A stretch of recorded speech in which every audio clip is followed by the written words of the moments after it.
in the market like we have right now, where there's elevated risk that is being borne by all parties, the likelihood of litigation just dramatically goes up.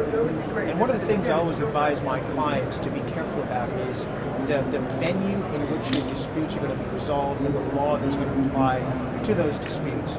Anytime you enter into a contract, most contracts will have a jurisdiction provision and a venue or forum selection clause. So for example, it might say U.S. law applies and the venue is going to be New York. Or it might say English law applies and the venue is going to be London.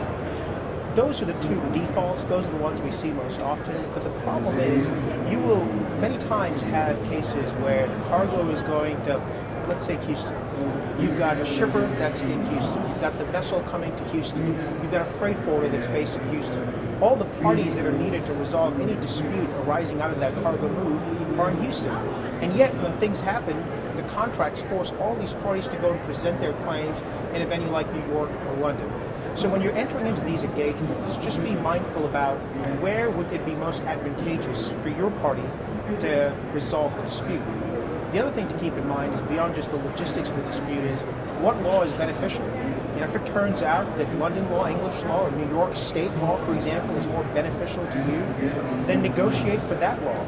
But don't simply apply venue and jurisdiction provisions just because that's the way they've always been done. Thank you.